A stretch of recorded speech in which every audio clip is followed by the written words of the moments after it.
De nuevo les damos la bienvenida. Mi nombre es Marcela y junto con Sol y Tomás, que está solo grabando hoy, somos referentes hoy del programa de Educación y Memoria de la Ciudad de Buenos Aires. Queremos agradecerles una vez más a todos que estén presentes aquí para seguir construyendo memoria. En primer lugar, y nuevamente, agradecerle a Pablo Díaz, que, bueno, con su excelente disposición, sabemos que tuvo que acomodar su agenda para estar hoy, pero bueno, nos permite tomar contacto con su testimonio en primera persona, a las autoridades de la Escuela FADER, a los y las estudiantes y sus profesoras y su profesor que están aquí presentes y que acompañaron en la investigación previa y en la preparación de la entrevista, a Rosana, con quien articulamos para poder concretar este encuentro. Sabemos que el contexto en las escuelas no es el mejor y la verdad que valoramos muchísimo que estén todos aquí presentes para desarrollar esta actividad. Y bueno, simplemente eso, las voy a dejar con Sol, que además de presentar a Pablo, va a moderar el conversatorio. Así que muchas gracias. También les doy la bienvenida en mi nombre y a Pablo una vez más muchas gracias. Él ha colaborado con nosotros con Educación y Memoria ya el año pasado con una entrevista que le hicimos, mucha dedicación. Bueno, ustedes saben que a mediados de septiembre del 76, ahí admito a Brenda, que es la última. Faltaba, perfecto, estamos todos. A mediados de septiembre, les decía, de 1976, mientras transcurría la última dictadura cívico-militar religiosa, se produjo un hecho que quedó en la historia como la noche de los lápices, ¿no? Y que fue el secuestro de 10 chicas y chicos que eran estudiantes de secundarios de la ciudad de La Plata, y que fueron secuestrados y llevados a centros clandestinos de detención. Yo quisiera leer los nombres porque me parece muy importante mencionarlos. Eran Francisco López Muntaner, María Claudia Falcone, Claudio de Hacha, Horacio Ángel Ungaro, Daniel Alberto Racero, María Clara Ciocchini, Patricia Miranda, Gustavo Calotti, Emil Semoller y Pablo Díaz. Y solo los últimos 4 pudieron sobrevivir. Y recordemos que también durante esta dictadura hay una estimación de que 232 adolescentes fueron desaparecidos, chicos y chicas adolescentes. Algunos por ahí formaban parte de centros de estudiantes, otros alfabetizaban o colaboraban en villas, o militaban en agrupaciones estudiantiles, o por ahí habían participado de alguna marcha, y algunos supongo que ni siquiera habían participado de ninguna de estas actividades y también desaparecieron, ¿no? Como pasó también en la población adulta. Para mantener viva su memoria, cada 16 de septiembre se conmemora el Día de los Derechos del Estudiante Secundario. Y un poco en ese marco, aunque anticipados dentro de esta actividad que nos propuso la Escuela Fernando Fader, hoy vamos a tener este encuentro con Pablo Díaz, que es uno de los sobrevivientes. Les quería recordar que después de varios meses de su secuestro, lo trasladaron del centro clandestino a una cárcel, que es la Unidad 9 de La Plata, hasta que fue liberado recién en noviembre de 1980, desde septiembre del 76.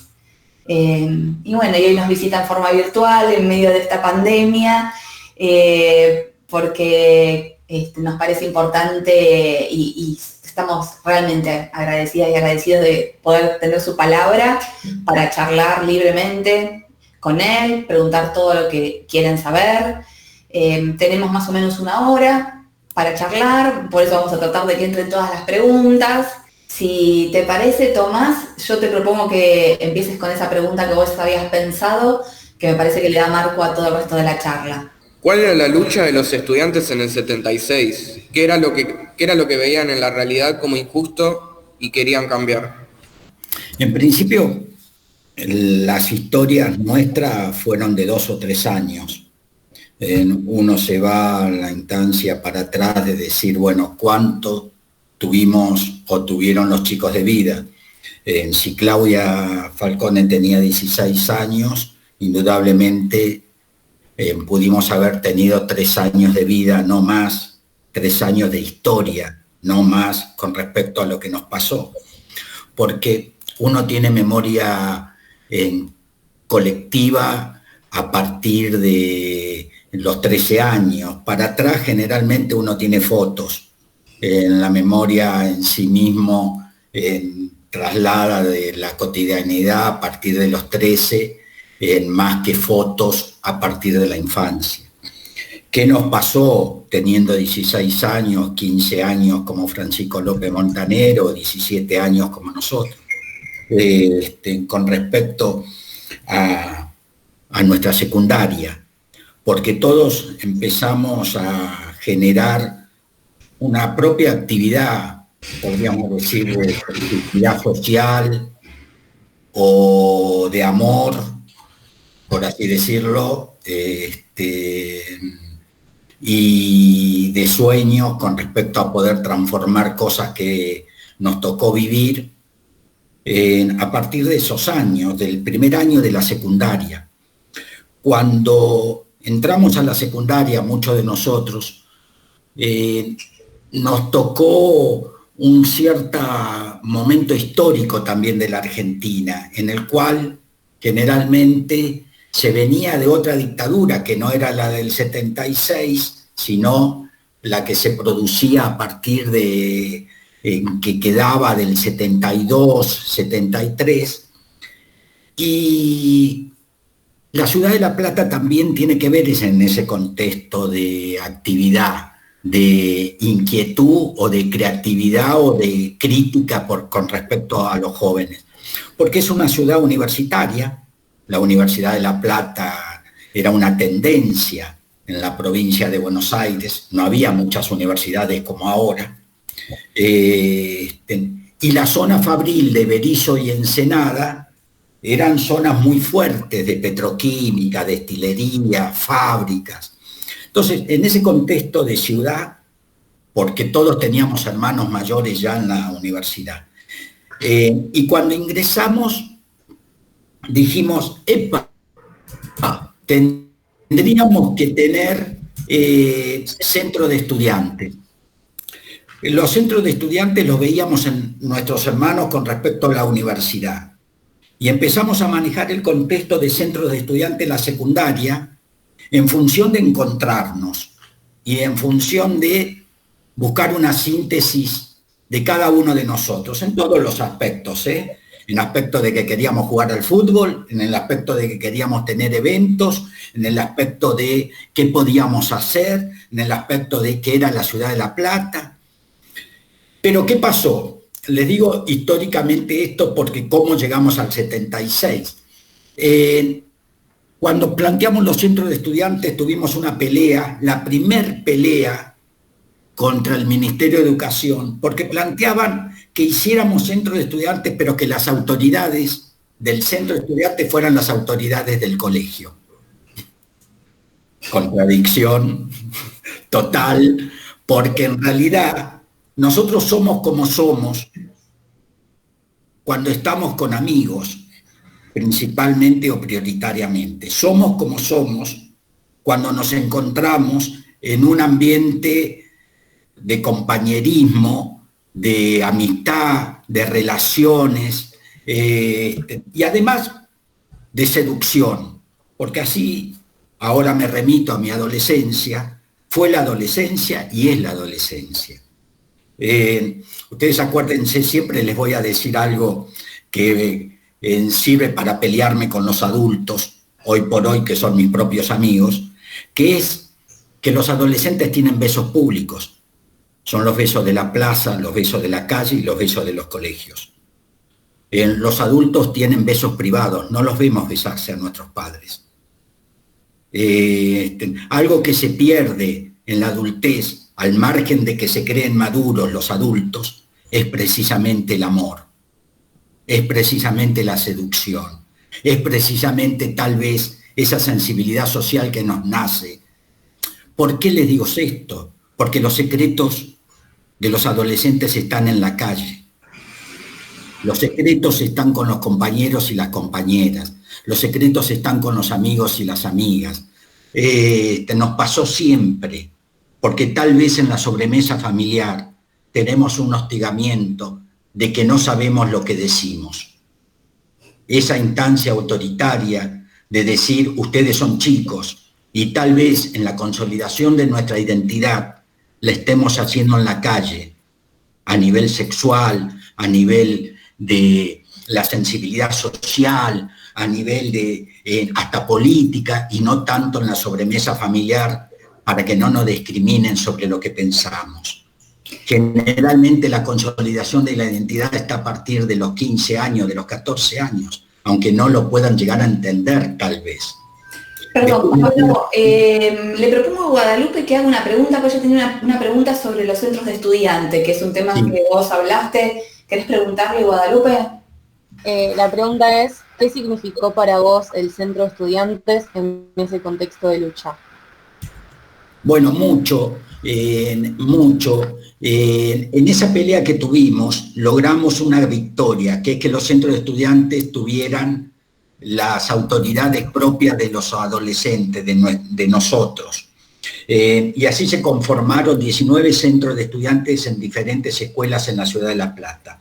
Unos iban por lista de fantasía, otros iban por lista política, que eran, generalmente los más políticos fueron los colegios dependientes de la Universidad de La Plata, en los que podían confrontar con listas de identidades partidarias. Y otros, en mi colegio, eran 2 delegados por división, que los elegían los estudiantes y esos íbamos a una asamblea. Pero el centro de estudiantes, para mí, era la primera instancia de organización del adolescente con respecto a decir lo que nosotros necesitábamos y pensábamos. Y después de llegar a esa síntesis, íbamos a hablar con las autoridades. En el caso puntual de mi escuela, la primera pelea fue el guardapolvo. No le voy a negar, a veces hablamos de una cosa tan simple, porque las cosas de lo que nos pasaron eran simples. En La noche de los lápices es una historia de amor. No es una historia de horror, es una historia de amor, porque generalmente nuestra participación era de amor, o podíamos plantear en un partido de fútbol para que los chicos vayan.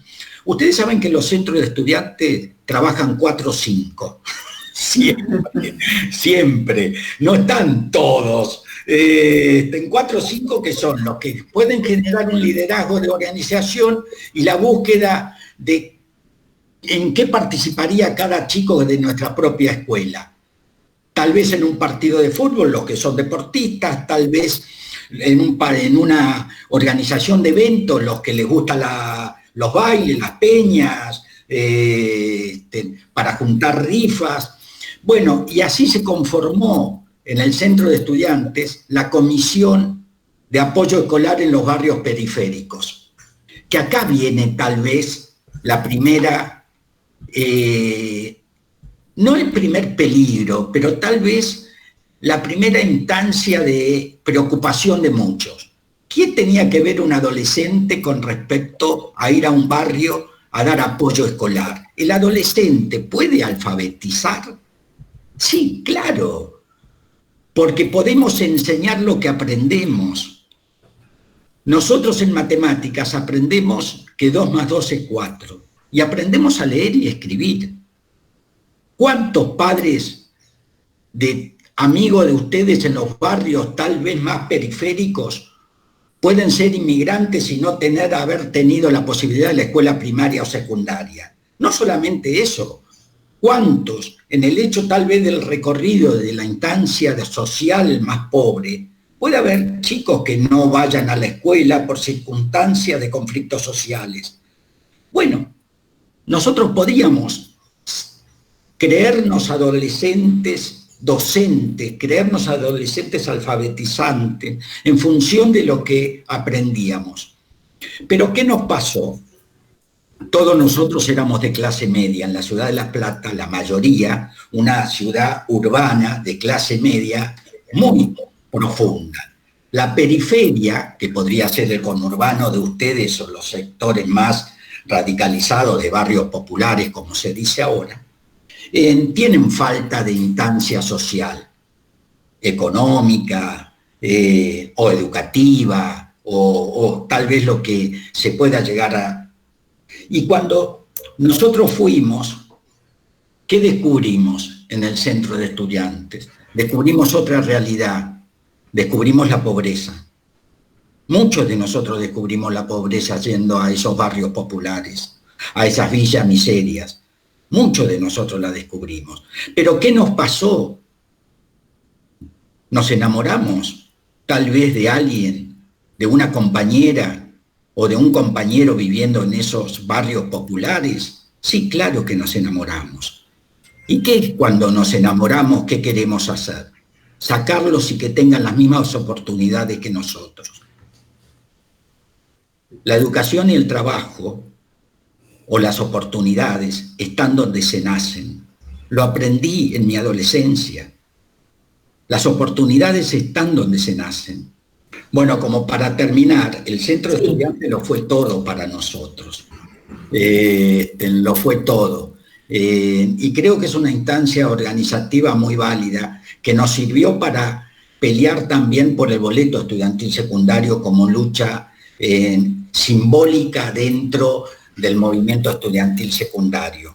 Yo recalco mucho el tema del boleto y ustedes dirán, pero una cosa tan simple los puso en peligro. Sí, porque tal vez el sentido crítico del adolescente o de la juventud es lo peligroso.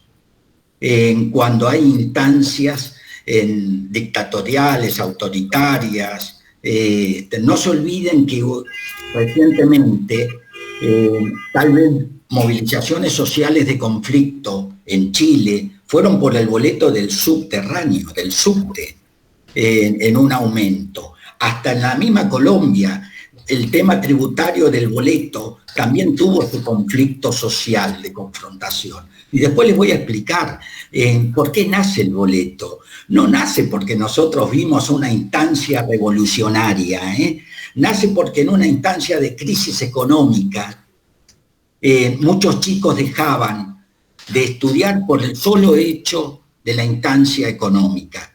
Miren, nuestros padres creen, en serio les digo, en mi adolescencia, ahora Mercedes te doy la palabra, pero nuestros padres creen que cuando hay una crisis económica no sabemos de qué es lo que se trata. Y entonces, cuando ellos discuten en la cocina o en la pieza, creen que no los escuchamos.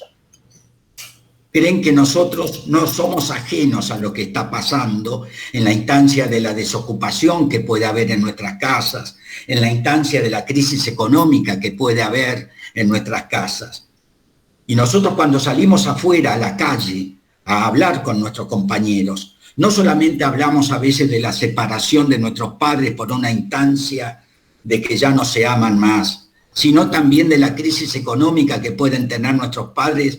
Y muchas veces nos decimos cómo podemos ayudar. Esa fue la pregunta, porque nace de la instancia de la sensibilidad social el tema del boleto estudiantil. Y fue planteado por los colegios industriales y por los colegios nocturnos. Los colegios industriales de Berisso y Ensenada eran de la instancia de los sectores más trabajadores, fabriles, de la instancia del trabajo duro, de las fábricas. Y la instancia de los colegios nocturnos de compañeros adolescentes que tenían que trabajar a su vez de estudiar. Y nosotros fuimos solidarios.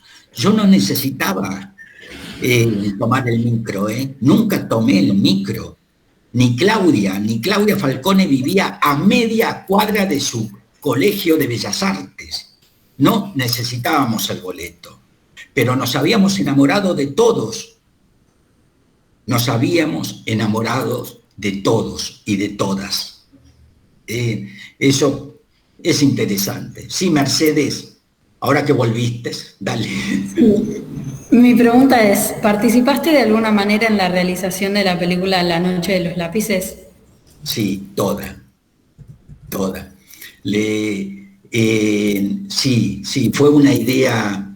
Mire, yo cuando la película es tal cual, la película tiene dos vertientes. Una, de cuando estábamos en la calle, tratar de poner la vida de los 7, que fue con mi instancia de vivencia, que estuve más de 90 días con ellos, y cuando nos parte a partir de los secuestros, ahí cronológicamente la pudimos hacer. O sea, le dimos la cotidianidad de lo que nos había pasado en cada momento. Primero está filmada en las propias casas, en nuestras casas. Segundo, le doy una particularidad muy rápida, pero participé de todo. Yo cuando me separé de Claudia, le digo no solamente de los chicos, pero la instancia más de memorial mía, es cuando ella me dice que no los olvide. Yo siempre tuve una gran obsesión, desde el punto de vista egoísta, de hacerlos aparecer a ellos, a mis amigos. Ustedes saben, cuando yo digo amigas y amigas, lo que estoy poniendo en juego, no solamente una instancia de un compañero militante, es mucho más de una agrupación política que uno puede llegar a estar teniendo en el tema del conocimiento. Yo lo quiero resaltar a eso, porque tiene que ser así nuestras relaciones humanas. Mis amigos fueron parte tal vez de mi familia, o son parte tal vez de la instancia del amor que yo le puedo tener a mi mamá y a mi papá. Porque está bueno resaltarlo, más dándole un valor distinto a las cosas y generando más estas instancias de valores que a veces quedan en el fondo del patio de la casa de uno. Pero bueno, yo quise hacerlo aparecer. Yo daba el testimonio en los juicios y me parecía que seguía hablando de los desaparecidos, que no generaba la posibilidad de que ustedes conocieran a ellos, de que los supieran que a ellos habían existido, de que tenían una identidad. Todos queremos trascender en la vida, Todos queremos que nuestros padres, nuestros hijos, nuestros nietos tengan una foto nuestra y saber que hemos existido. Y yo tuve esa obsesión egoísta, personal, porque la película la hice para mí. Lamentablemente no la hice para todos. Y la hice para mí desde un punto de vista de necesidad, de amor. Cuando vi que por primera vez organismos de derechos humanos colgaban las fotos en una plaza y veía que la gente común se paraba a descubrir a los desaparecidos con respecto a que eran lindos, feos, jóvenes o viejos, dije, claro, lo audiovisual, se los tengo que mostrar. Y la instancia de la película fue eso, querer que ustedes conocieran a Claudia, a Panchito, a Claudio, a María Clara, y que ustedes pudieran saber que tuvieron los mismos sueños y que son tal cual como ustedes. Porque si están acá,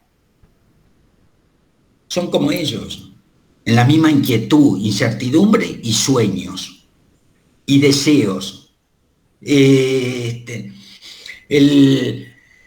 Después conocí la tragedia, indudablemente, del ser humano, pero bueno,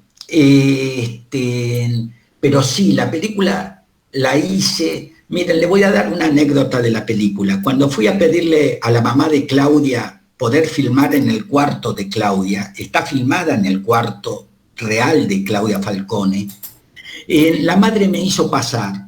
Yo filmé la película en el 86 y nos pasó lo que nos pasó en el 76, 10 años después, Mercedes, 10 años después. ¿Y saben lo que descubrí cuando le fui a pedir la casa a la mamá de Claudia para poder filmar? Que me hizo pasar al cuarto y me dijo, mira, está tal cual. ¿Te acordás? La verdad que me dio mucha vergüenza, no podía saber qué era lo que me estaba diciendo. Abrió el ropero y estaba la ropa de Claudia, 10 años después, que fue la ropa que usó la actriz en la película, la ropa de Claudia.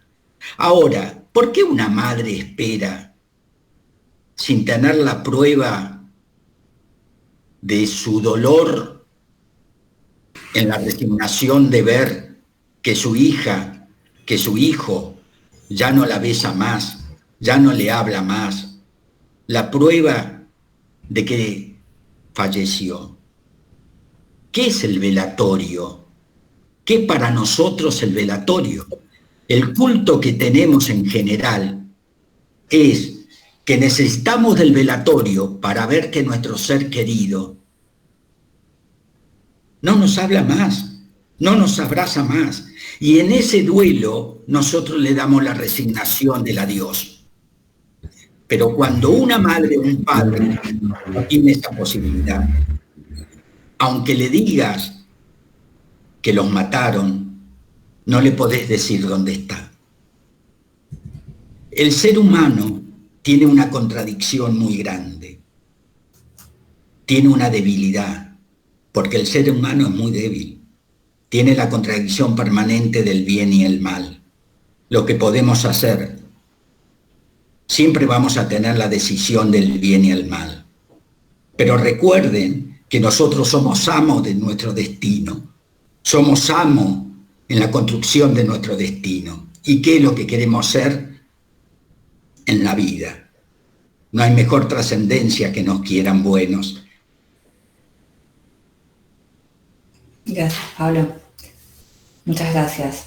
Es interesante hablar de estas instancias, de nada, de lo que nos pasó. Una vez estando en Japón, con Akira Kurosawa, un director de cine muy famoso, en la casa, después de dar una charla con él, yo decía de que los represores, generalmente uno dice que son monstruos o animales, y me pidió una cosa luego de una charla, que nunca le saque la responsabilidad al ser humano de lo que es capaz de hacer. Somos nosotros,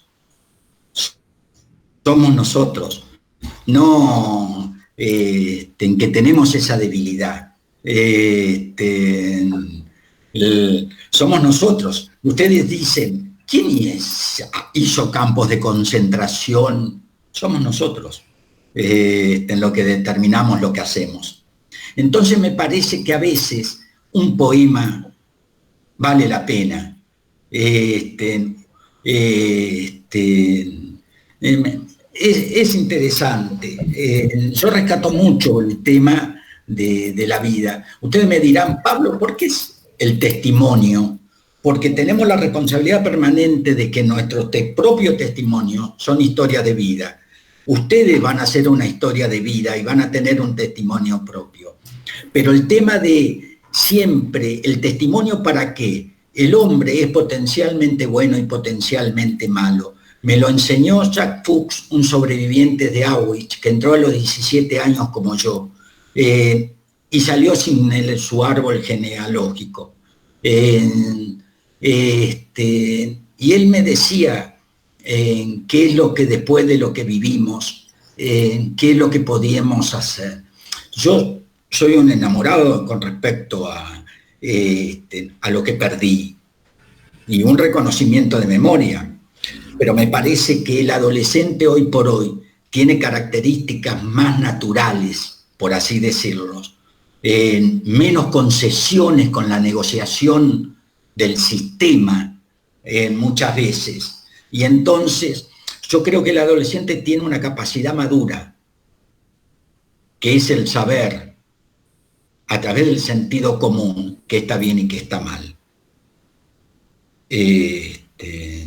Entonces me parece, yo creo, nunca les voy a decir que ustedes son el futuro, nunca, nunca esa boludez de que ustedes son el futuro. Para que no ocupen lugares, nunca, nunca. Ustedes son el presente de los que me tienen que juzgar permanentemente a mí sobre lo que hice en mi vida. No le temo a eso.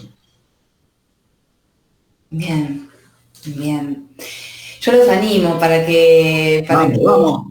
tomen la palabra, para que tengamos un intercambio que la verdad que está buenísimo. Me parecía por ahí invitaba a Marcos, que todavía no habló, tenía algunas preguntas muy interesantes. ¿Querés hacer alguna, Marcos? Sí, hola primero que nada. Y segundo, quería saber qué cosas o qué motivó en vos, qué motorizó en vos el haber pasado una experiencia así como la noche de los lápices. Bueno, mi familia pudo haber transformado un poco el tema, tal vez de tratar de buscar otro mundo. Yo, una familia de profesionales, mi padre doctor en Historia y Geografía, mi mamá inspectora general de colegios no oficiales y 5 hermanas docentes de colegios privados. La verdad que mi instancia era muy de gran expectativa con respecto y nada, pero me cambió los barrios, me cambiaron el ir a trabajar a los barrios. Miren, los sábados la comisión de apoyo escolar a la cual fui partícipe, yo fui presidente de mi centro de estudiantes y me anoté en la comisión de apoyo escolar y en la de fútbol porque soy de Estudiantes de La Plata y jugué mucho al fútbol. Y en La Plata soy de Gimnasia o soy de Estudiantes. Lo único que me pasó es que Maradona fue a Gimnasia, nada más. El único enojo que tengo. Después, nada. Y los sábados me pasaba a buscar Víctor Treviño, un chico que está desaparecido de 17 años, y yo en un bolso sacaba de la alacena de mi casa en yerba, fideos, azúcar para llevar a la casa de Patricia, que era donde dábamos apoyo escolar en el barrio. Y cuando estábamos entrando al barrio lo veo a Víctor lagrimear y le digo, ¿qué te pasa? Y me dice, ¿cuándo voy a poder sacar a Patricia de acá? Se había enamorado de Patricia, de una compañera que vivía en ese barrio. Y el sacar de ahí, ¿qué les representa a ustedes el querer sacarla de ahí? Si Patricia vivía en una habitación con 7 de integrantes de su familia, tan simple como una solidaridad, como una sensibilidad de poder tener otras oportunidades, de creer. No está mal de que debatamos esto, que ustedes se debatan entre estas instancias. A veces hacemos lo que podemos, pero está bien hacer lo que podemos. Yo siempre creí, miren, en el centro de estudiantes o nuestra propia militancia era clandestina. ¿Por qué era clandestina? Porque si planteábamos, yo siempre creí que la primera organización del adolescente estaba en un centro de estudiantes. La primera instancia de debate, de identidad, estaba en un centro de estudiantes. Creo que tuvimos un proceso de crecimiento en el cual hoy yo les digo a los adolescentes, no, paren. Hoy es el centro de estudiantes la segunda instancia organizativa de debate sobre nuestras identidades. Hoy pasó a ser la sobremesa familiar, porque ya no son nuestros abuelos autoritarios. No. Hoy los padres de ustedes pueden llegar a entender una instancia de debate en la sobremesa familiar. Hoy yo aliento a que ustedes debatan en la sobremesa familiar lo que ustedes ya piensan y sienten, como tiene que ser el mundo o como que tiene que ser. Porque ustedes me dicen, el mundo tiene que cambiar, pero ojo, ¿qué era el mundo para nosotros? Si no estábamos en las redes, si no teníamos redes, No viajábamos a Europa, ni viajábamos a Miami, ni viajábamos a ningún lado. El mundo era tal vez la diversidad que veíamos, la desigualdad que veíamos en nuestra propia ciudad, en los barrios más periféricos. Ese era el mundo que queríamos cambiar. Cuando nosotros escribíamos un poema, de los 232 adolescentes desaparecidos de 14 a 17 años, todos dejaron una poesía o una narración. Nuestras compañeras escribían en un cuaderno íntimo, propio de ellas, y nosotros escribíamos en un papel para seducirlas permanentemente y decirles al oído nuestro poema de amor para seducirlas a ellas. Así tan simple, pero le decíamos que te quiero y cuándo vamos a poder cambiar el mundo. Yo les pregunto, ¿esto era lo peligroso? Sí, claro. En todos los informes de la dictadura con respecto al secuestro de los adolescentes, dicen peligrosidad mínima. Pero ¿cuál era la peligrosidad máxima? El tema de los sueños. ¿Y los sueños están mal? No. Si tenemos sensibilidad social, si tenemos amor, ¿cómo no vamos a querer cambiar el mundo para que todos puedan ser felices? Yo quiero que todos sean felices. Quiero que todos amen. Quiero que todos se besen. Quiero que todos se abracen. He querido siempre que mi madre sepa el secreto que yo le podía decir a un amigo con respecto a lo que vivía. Por eso hoy les digo, la sobremesa familiar no la dejen de lado, no la regalen, no la vacíen. Esa es la madurez de la que podemos llegar a tener en la adolescencia. La primera instancia de organización, nuestra propia casa. La segunda instancia, lo organizativo, somos una sociedad organizada. Ahora, las dictaduras, ¿por qué suspenden los centros de estudiantes? Porque es la instancia organizativa del debate. ¿Por qué suspenden los partidos políticos? Porque son la instancia organizativa de la ciudadanía. Acuérdense que en la dictadura militar no podíamos caminar más de 3 personas.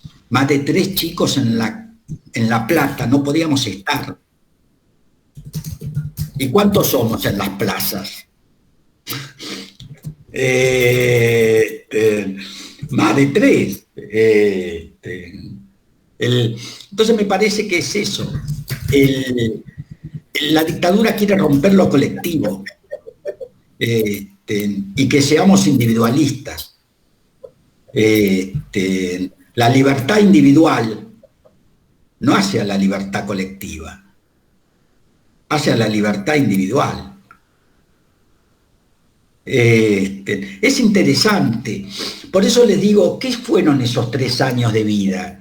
¿Qué era Claudia o María Clara Ciocchini o Francisco López Montaner en su centro de estudiantes? Porque ustedes éramos esto. Miren, les voy a contar una anécdota que me pasó los profesores que no escuchen. Yo voy un domingo a un barrio popular, a la Villa Miseria, a trabajar en la comisión. Y bueno, una abuela se había muerto en la habitación de una compañera, donde era precisamente donde dormían 7. Yo llegué el lunes, entré al colegio muy cargado, muy enojado, muy cargado o muy enojado, la verdad, muy angustiado. Y la primera, por haber visto hambre, por haber visto que no tenían salud, por haber visto que no tenían nada. Y la primera materia que tengo en la escuela es biología. Ojalá que no haya ninguna profesora de biología, pero lo primero que nos hizo sacar, saquen el manual de biología. Bueno, lo primero que dice, bueno, vamos a ver el sapo. Y yo levanté la mano y digo, mire, perdóneme, ¿para qué voy a ver el sapo? Después de lo que había visto el domingo. Cuando yo iba en la realidad de mi vida a ver un sapo abierto.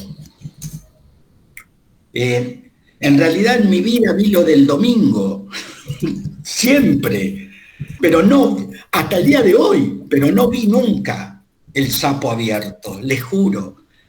Terminé en la dirección, porque la profesora me mandó a charlar con el gabinete psicopedagógico, que ustedes lo deben tener en su escuela. Bueno, me fui a hablar con la asistente social.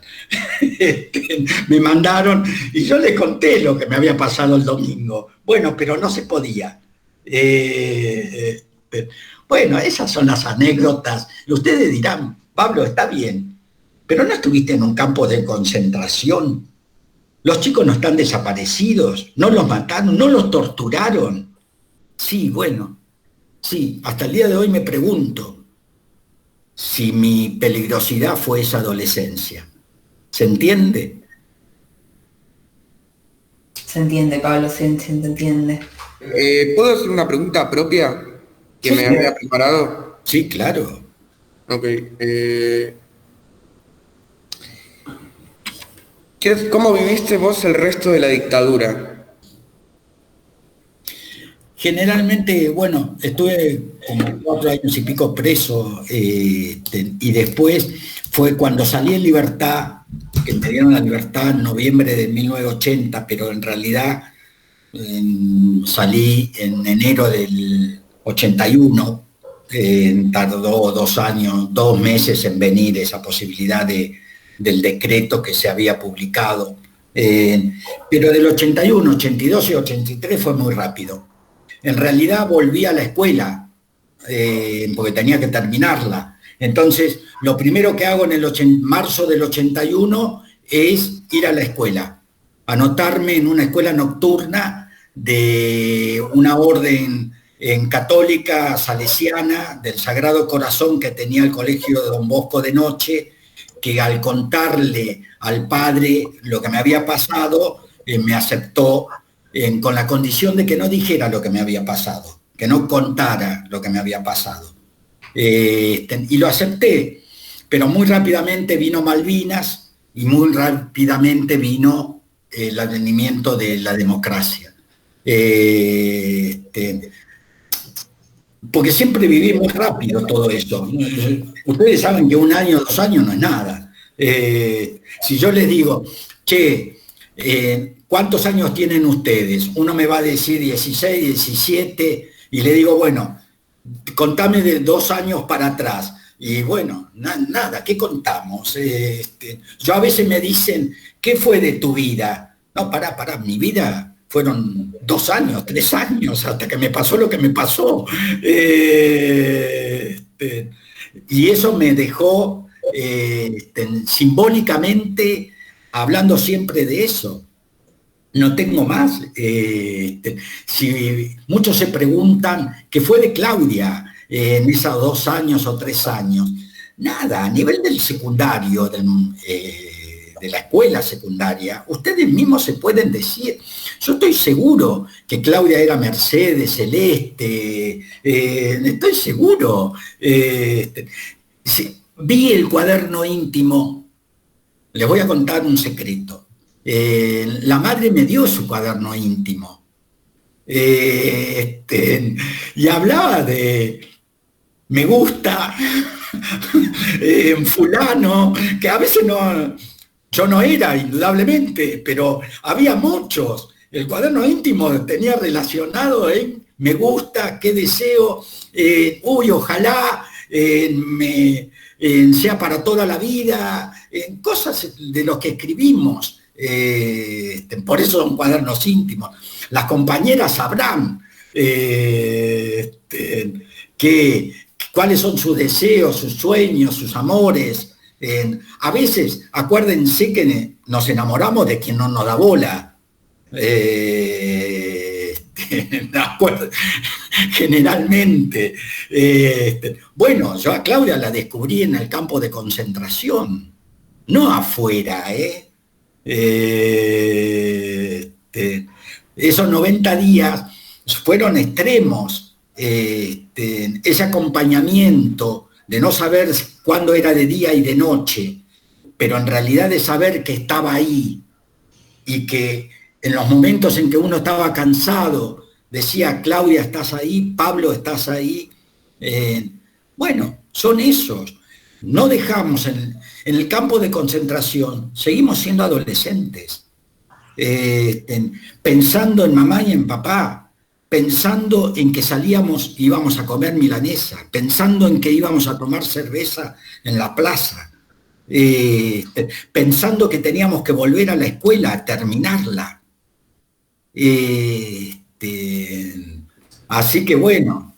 Yo te iba a preguntar de, ponele, si tenés ahora, hoy día, la posibilidad de hacerle, o decirle, o contarle, o preguntarle algo a Claudia, ¿qué le dirías? Bueno, te voy a decir un miedo y una fantasía. Mi fantasía es que cuando la naturaleza me lleve, no un accidente, cuando la naturaleza me lleve, volverlos a ver y preguntarles si hice todo lo que ellos, cualquiera de ellos hubiera sobrevivido. Si hice todo para que los reconozcan, para que salieran de ese campo de concentración, si hice todo lo que cualquiera hubiera sobrevivido y no yo. Y mi miedo es que cuando la naturaleza me lleve, encontrarla a Claudia tan joven y yo tan viejo. Sé que me diría que soy un boludo y me agarraría de la mano, pero ese es mi miedo. Ese es mi miedo, que ellos estén tan joven. ¿Por qué? Porque nosotros, otra de las cosas que tenemos son sueños, y tal vez las debilidades tengan que ver con las fantasías que nos hacemos. Pero no está mal. Somos así y vale la pena. Yo disfruto con la ansiedad de verla, porque no nos dijimos adiós, nos dijimos hasta luego. No nos dijimos adiós, nos dijimos hasta luego. Perdón, y con juventud, ¿no? Decís que cuando los vuelvas a encontrar, ellos van a seguir siendo jóvenes. Sí. ¿Te referís a juventud refiriéndote Sí, a lo mental? No, a su adolescencia, cuando si los mataron, si los asesinaron, quedaron así, adolescentes. Quedaron adolescentes, quedaron con sus edades. Esa es la fantasía que uno puede llegar a tener. Y bueno,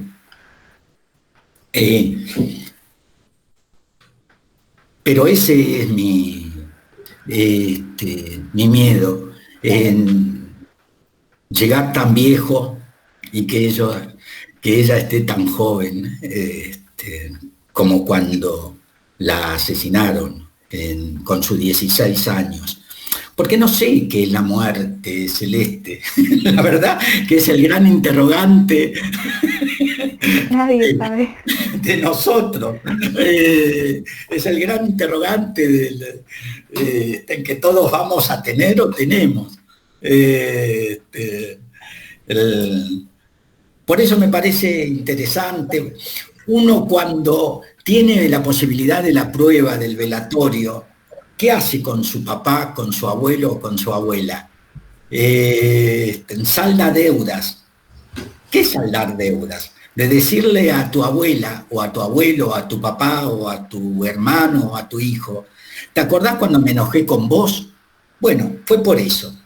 ¿Te acordás cuando no te di el mate? Bueno, estaba recaliente, porque me había enojado. Entonces uno salda deudas. La posibilidad del velatorio también de estar ahí, es saldar deudas. Yo no pude saldar deudas, como los familiares no pudieron saldar deudas de un desaparecido. En realidad, la podés pensar, pero en realidad al no ver que se va, no, pero siempre yo creo que nosotros tenemos que mantener desde nuestra adolescencia el tema de la pureza. Yo estoy seguro que Guada, Celeste, Florencia, saben, Marco, saben que eso es lo blanco y lo negro. ¿Y quieren que yo les explique los grises que hoy comparto en mi vejez? Que es precisamente el tema de no mirar. La mirada es muy importante. En la adolescencia está la mirada. En la adolescencia está la mirada. Que es muy importante. Nunca apaguen la luz para no mirar. A su alrededor, en su casa, en el colegio, en las afueras, nunca dejen de mirar. La mirada es muy importante. El adolescente en la mirada sabe en lo que está viendo. Es una de las grandes contradicciones de los adultos. Y a veces el sentarse y escucharlos tiene que ver con la propia juzgamiento de lo que nosotros podemos saber de lo que hicimos mal. Yo no rechazo todo eso. Si ustedes me preguntan qué es la educación,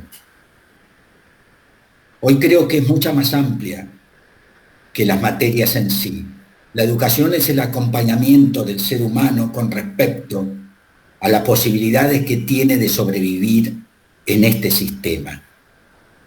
Francisco, al cual le escribí, al Papa, yo tuve la oportunidad de estar el año pasado con él, y le escribí una carta, porque lo vi a él en una foto saliendo del campo de concentración de Auschwitz, con la cabeza gacha, y le mandé una carta diciendo si nos había visto ahí, a nosotros, en Argentina, con respecto a lo que nos pasó. Y tuve una conversación con él, y él me decía que que la humanidad había creado el sistema más perverso que pudo haber creado. Y no lo juzgaba,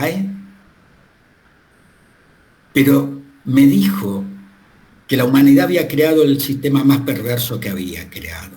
Porque para comprar alimentos, para tener una vivienda, para comprarse ropa, necesitábamos un papel al cual le llamamos billete. Si no lo podemos obtener en la educación y en el trabajo, ¿qué pasa? ¿Qué pasa? ¿Cómo se lo obtiene? Para tener alimentos, para tener ropa, para tener un auto, para tener una vivienda, para darles a nuestros hijos recreación dentro del sistema en el que vivimos. Somos 44 millones. Hay 12 millones de trabajo en blanco, 5 millones de trabajo en negro que arrastra el trabajo en blanco. ¿Quién sobra? Celeste, Pablo Díaz, Guada, Marcos, ¿quién sobra? Y cuando nos preguntemos estas cosas, no en forma en el cual nos cuestionemos para sentirnos perversos o miserables. No, preguntémonos para sentirnos humanos. Tenemos el derecho de disfrutar. Obvio tenemos la necesidad, pero la educación pasa por el acompañamiento. Hoy necesitamos acompañarnos. Miren lo que cambió el tema de la cultura. Antes nuestros padres nos cuidaban y hoy, Guara, Celeste, Florencia, hoy ustedes tienen que cuidar a sus padres. Miren lo que ha cambiado. Entonces de decir, no, pará, papá, yo te voy a cuidar. Cambió la sobremesa familiar, ¿eh? Pero el tema de la educación, amplíenla al acompañamiento. Es muy importante. Yo siempre quise que una docente y una profesora entrara al aula y supiera mi nombre. Por favor, porque para algo tenía mi identidad. Y el tema del acompañamiento de la identidad de cada uno de ustedes está en la instancia de la posibilidad del refuerzo, de que ustedes tienen que consolidarse fuertemente para estar en esta sociedad. No entren en sí en la competencia de la búsqueda del trabajo matando a otro. No, nada que ver.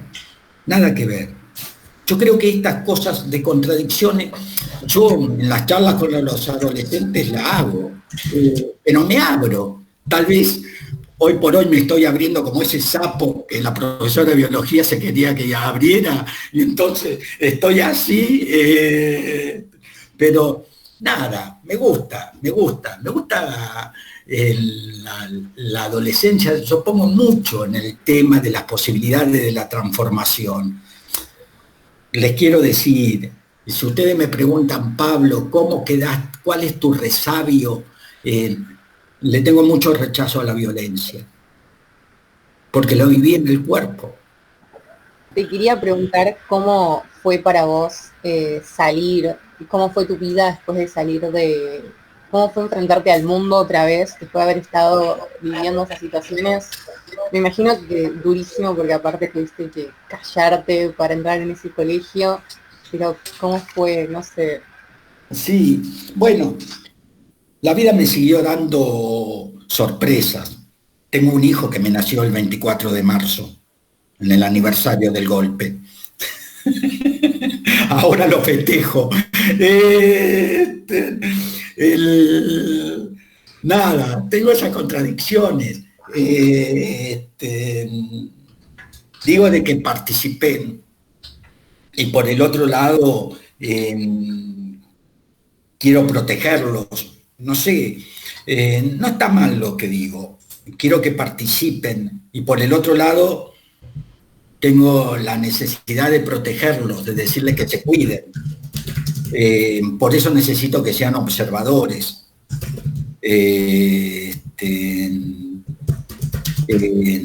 Pero que participen, indudablemente. Pero bueno, sí, tengo 3 hijos. Mi hija se llama Amparo, por recurso de amparo. Tuve tantos juicios en mi vida que le puse Amparo por recurso a Amparo. Muchos van a pensar que por María de los Desamparados. Nada, y lo que me pasó con mi hija, les cuento. Cuando mi hija hoy tiene 23 años, y cuando tenía 16 años, la miraba, ¿no?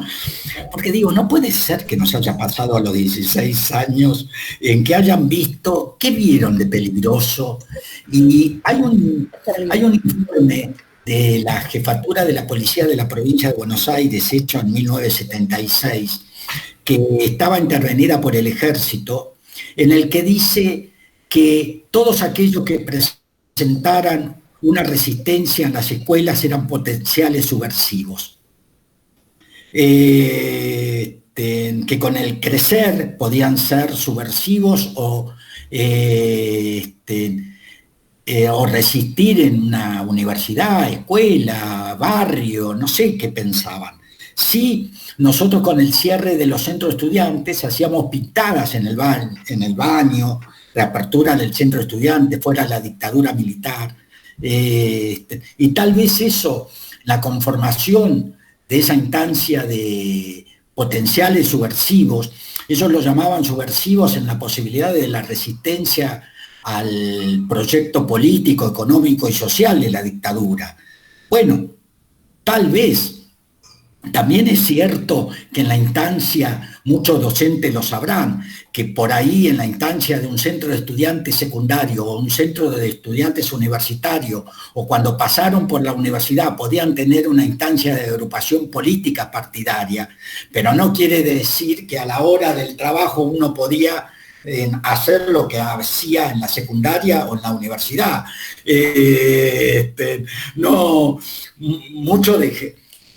porque muchos de los que militaron o estuvieron en una agrupación política secundaria o universitaria, después pasaron a la instancia del trabajo y ya conformaron una familia y dejaron esa instancia política del militante.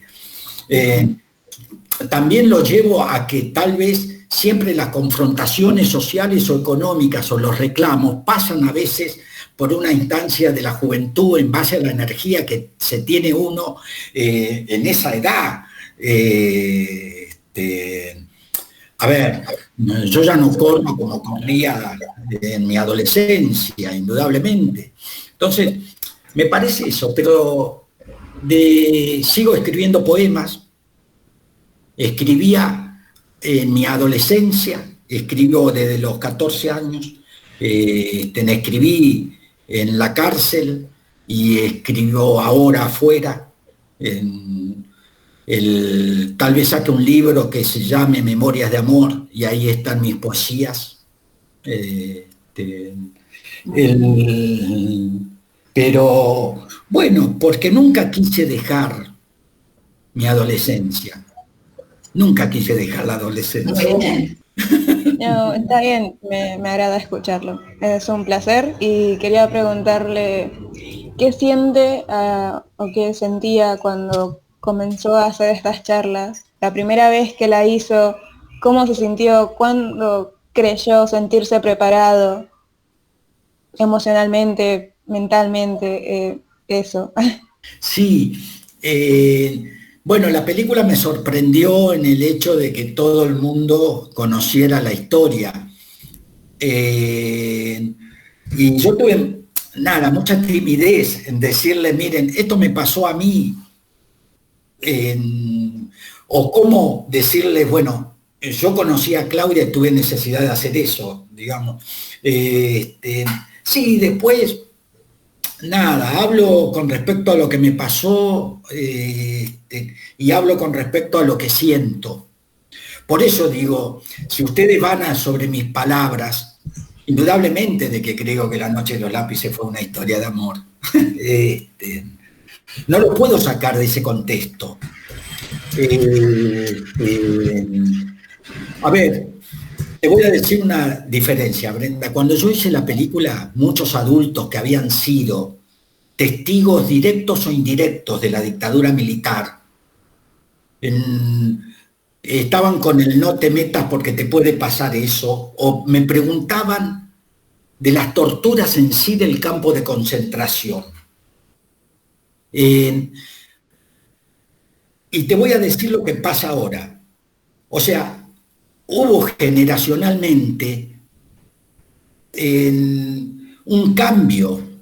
Hoy doy una charla en una escuela y lo primero que me preguntan es si la extraño.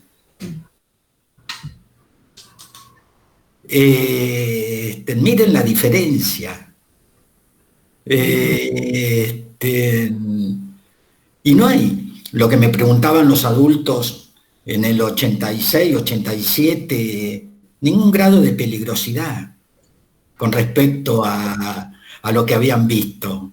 Esa es la diferencia. Hoy me preguntan si la extraño, y cuando hablo de cosas íntimas mías con respecto a ella, sé quiénes son pareja en la charla. Sé quiénes son pareja en la charla, porque se toman de la mano, se abrazan, porque él la trata de cuidar, un compañero dentro de la charla, a ella, porque ustedes lloran, porque ustedes lloran. Y entonces, eso me doy cuenta enseguida. Y no está mal, eso es lo que me gusta. Miren, Claudia fue una adelantada, inclusive en lo que cuando yo me separo de ella y le digo, bueno, Claudia, afuera, vamos a encontrarnos, ella me dice una cosa que para mí fue una anécdota durante mucho tiempo, y que hoy, por vos, Brenda, por vos, Guada, por vos, Celeste, entiendo lo que me quiso decir. ¿Por qué? Porque ella me dice, Pablo, yo nunca voy a poder ser mujer porque me violaron. Para mí, eso siempre fue anécdota. Creía que lo peor que le estaba pasando era su hambre, su encierro y sus golpes en el cuerpo. ¿Pero qué me quiso decir? Que lo más preciado que tiene una mujer es la decisión de con quién hace el amor. Lo más preciado que tiene una mujer es su cuerpo. Y hoy lo veo por ustedes, por la calle, por lo que salen a pelear, por lo que se pusieron como género, por lo que la mujer pudo y hace hoy por hoy en decir qué son. Y esto es muy importante. Indudablemente por eso era una líder. Pero es cierto. Y entonces, hoy, cuando yo le digo esto a un adolescente con respecto, o a una adolescente con respecto a esto, a ustedes, le estoy pidiendo respeto a mi género, con lo que significa que ustedes nos den un beso. No está mal, no está mal. Y esto es importante. Entonces me parece, nada, sí, yo he ido modificando testimonio, he ido modificando por qué, pero me gusta más la charla, el debate, de que sientan que soy como soy, mis errores. Amparito todavía me sigue retando por cosas que digo, por cosas que hago. Todavía, imagínense, ella estudia trabajo social, entonces me dicen muchas más cosas relativas. Cuando le digo a mi compañera, a la cual fui de 14 años al cumpleaños de ella, así que viene de mi adolescencia, mi compañera hoy por hoy, cuando yo le digo a mi compañera, alcanzame eso, Amparo se da vuelta y me dice, se dice por favor, o vas y te lo alcanzás vos. No está mal que charlemos de esto, con la posibilidad de lo que fuimos, nos pasó y queremos ser. Muy bien, no, está perfecto. Mi pregunta es, ¿cómo te sentiste cuando después de tantos años en la provincia de Buenos Aires al fin tuvo el boleto estudiantil? Me parece, sí, hoy el boleto lo utilizan 5 millones de chicos. 5 millones de chicos utilizan el boleto. Y me pregunto si no fue una pelea justa. Y sí, claro, fue una pelea justa. Y tal vez la experiencia me da de que las peleas salen de abajo hacia arriba muchas veces. El que sea los derechos del estudiante secundario. Yo quise magnificar tal vez el boleto para que se tenga un simbolismo, para que el movimiento estudiantil secundario tenga un orgullo de pelea, de transformación. Para así, como cuando dicen los trabajadores, tengo el 17 de octubre, o los universitarios, tengo la reforma universitaria, o cuando nos digan, bueno, nosotros del movimiento estudiantil secundario tenemos el orgullo de haber hecho peleas por la libertad, por los derechos, por la igualdad, por las oportunidades y por la educación. Nos fuimos ni somos ajenos. Y en lo íntimo, me gusta sentarme en un banco de plaza y ver pasar las marchas del 16 de septiembre. Me gusta ver un boleto y pensar en ellos. ¿Cómo te sentiste vos después de haber vivido todo esto cuando, no sé, poner en algunos gobiernos, más que nada neoliberales o cosas así, se duda de la cifra, de cuántos fueron? Bueno, perfecto. Yo creo que hay una banalización terrible con respecto al tema de lo cuantitativo.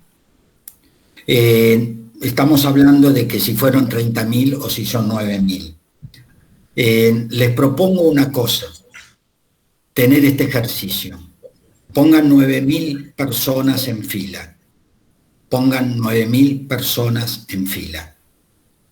A la primera, desnúdenla, viólenla, tortúrenla y quémenla.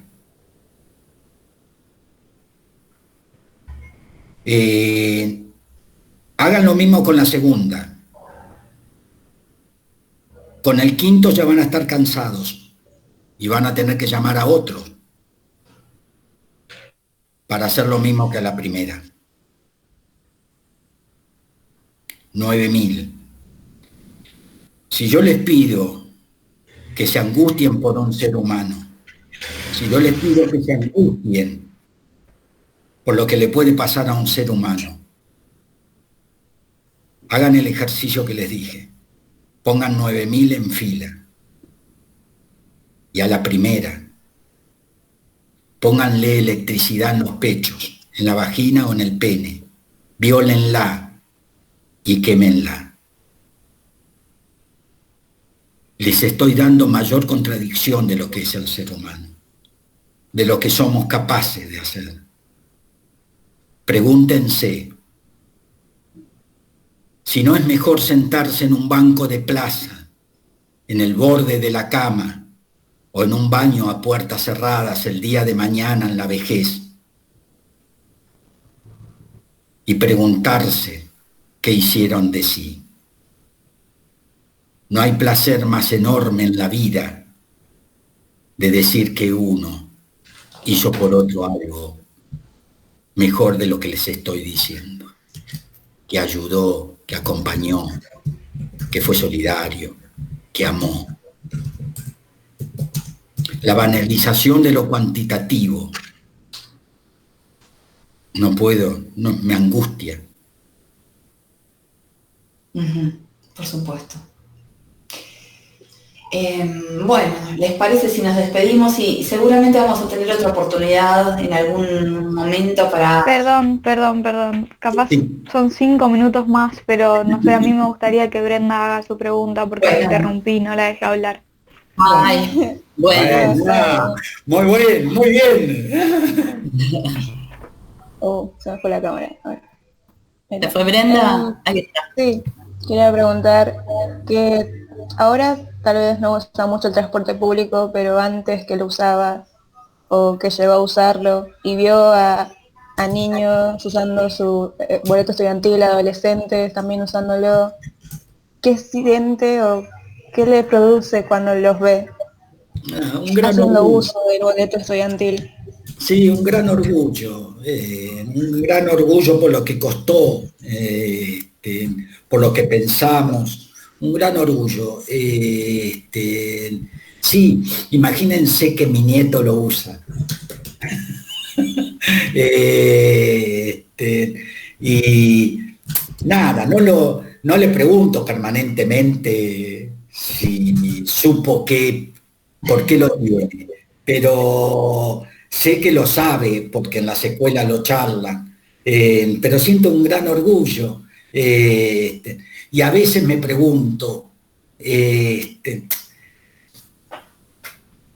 si no hubiésemos hecho lo que hicimos, tal vez todos estaríamos vivos. Tal vez, pero bueno, valió la pena, digamos, valió la pena. Sí, creo que es interesante las causas justas, las peleas. Sí, creo que es interesante. Creo que tiene que ver con el tratar de ser otro. Miren, a veces las agrupaciones políticas estudiantiles las abordamos o las invadimos porque a veces nada nos alcanza cuando somos jóvenes, no solamente ser solidarios, necesitamos algo más, necesitamos estar organizados, así sea con un grupo de amigos, así sea con una agrupación, necesitamos encontrarnos y estar encontrados. Por algo salimos en grupo en nuestra adolescencia, y a veces vemos que nuestros padres están solos. Siempre sean observadores, y nada, hay un borde de cama, viste, sentarse en el borde de cama, hay un banco de plaza, uno se va a preguntar muchas veces, y créanme, yo tengo el placer de decir que hoy estuve con ustedes, de sentir que hoy estuve acá, y eso es bueno, ustedes también lo van a sentir. Sí, sí, seguro, y creo que queda más que demostrado en la cantidad de preguntas y el interés por una más. Lo mismo, puedo estar 4 horas, 5 horas. La verdad que es un logro la actividad, estamos felices. Yo quiero, Pablo, que nos repitas el nombre de tu libro de poemas. Memorias de amor. Memorias de amor, y que nos vayamos con esto y con todo lo emotivo que fue haber estado charlando con vos. Creo que para los chicos y chicas de la escuela, los profes, que algunos creo que no están más en la reunión porque habrán tenido que ir a dar clases recién. Sí, seguramente es por eso. Pero, gracias. Muchísimas gracias, y ojalá podamos repetirlo con esta escuela, con otras, con gente adulta y con más chiquitos, y realmente te agradecemos de corazón. No, gracias a ustedes por darme esta posibilidad. Yo siempre digo, yo estoy porque, y hablo de esto porque me pasó, fui víctima. Y le tengo mucho respeto a la gente que no fue víctima y que me da esta oportunidad, porque yo no sé si estaría acá si no me hubiera pasado lo que me pasó. Así que me parece que están si no tuvieron la posibilidad o la oportunidad o no fueron víctimas, ya de por sí están en el buen camino, porque nos escuchan a nosotros, a las víctimas. Gracias. Gracias, de verdad. Un placer. Gracias. Muchas gracias por responder las preguntas. Gracias a todos, a todos los participantes.